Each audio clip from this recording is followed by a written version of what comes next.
So now that you've established your financial goals, you've developed the financial literacy to make sure that your team is managed efficiently and effectively, you need to, well, go make money. You can protect your money, but if you have no money to protect, then what's the point? Here you have to find the glitches in the system. Money glitches. Money glitches are real, dude. I literally sit down with billionaires and these guys understand how to print money.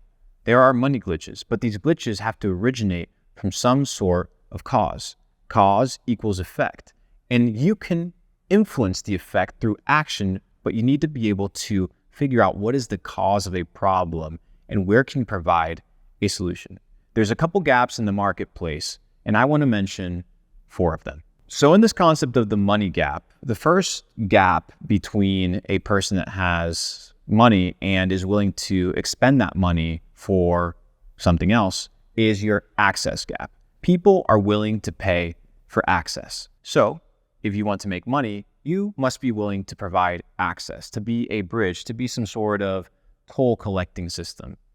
It's extremely important because access is something that holds power. If you hold the keys, well, then people can pay you to get in the door.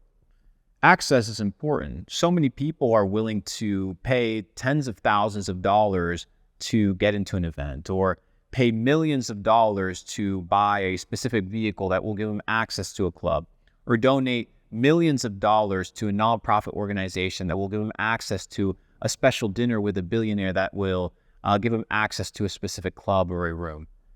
If you want to gain access to high opportunities, you need to be able to find gaps.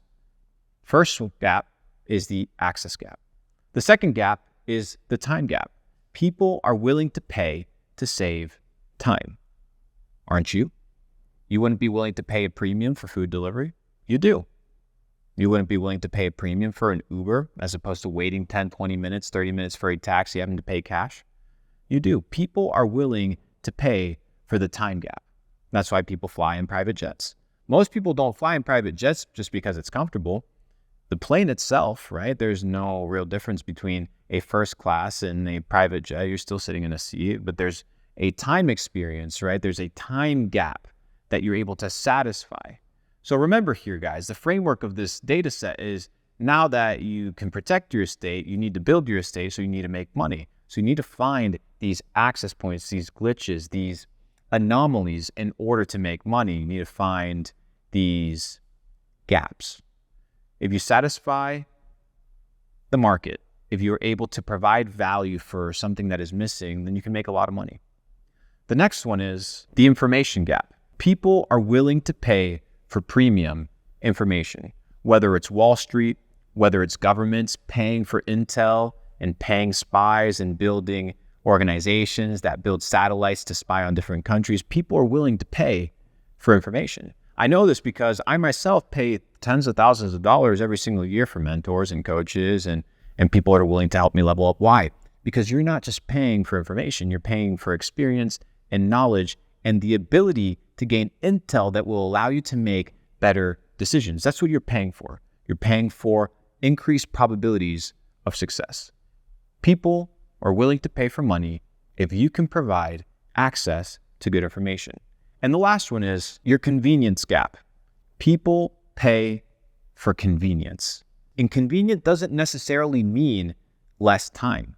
Convenient means people are enjoying the process of buying your product, what you have to offer, how you sell it, how it's presented. It's just very convenient. It's very easy. It's very simple. That's why things like Apple Pay work extremely well, or services like PayPal are very frictionless. Why? Because they're just convenient to use. They're very simple.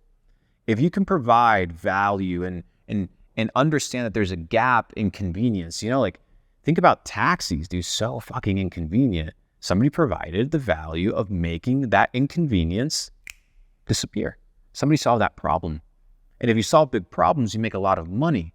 And you'd be surprised how much money there is in people having to save 10 minutes on a taxi, tens of billions of dollars and millions of rides a day.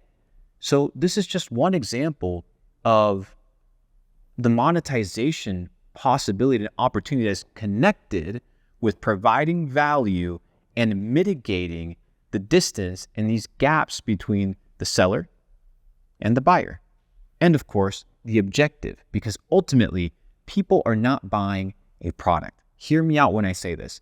People are not buying a product or a service. They're buying the objective. Listen to me, behind the product, behind the service, there's an objective.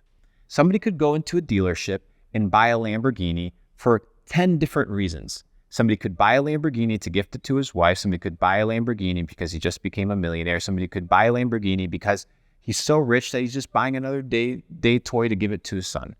How you approach these people, how you identify the gaps in these people's lives and provide value in that way is how you make the sale. It's not about the product, it's about your ability to solve the problem. So now that you're able to solve the problem, you have the team that is kind of managing your monetization and making sure that your money is safe. We talked about your team. Now that you have your financial goals, you have financial literacy to make sure that your employees are managed. Now that you're making money, well then, my friend, you need to multiply your money, which we will cover in the next data set.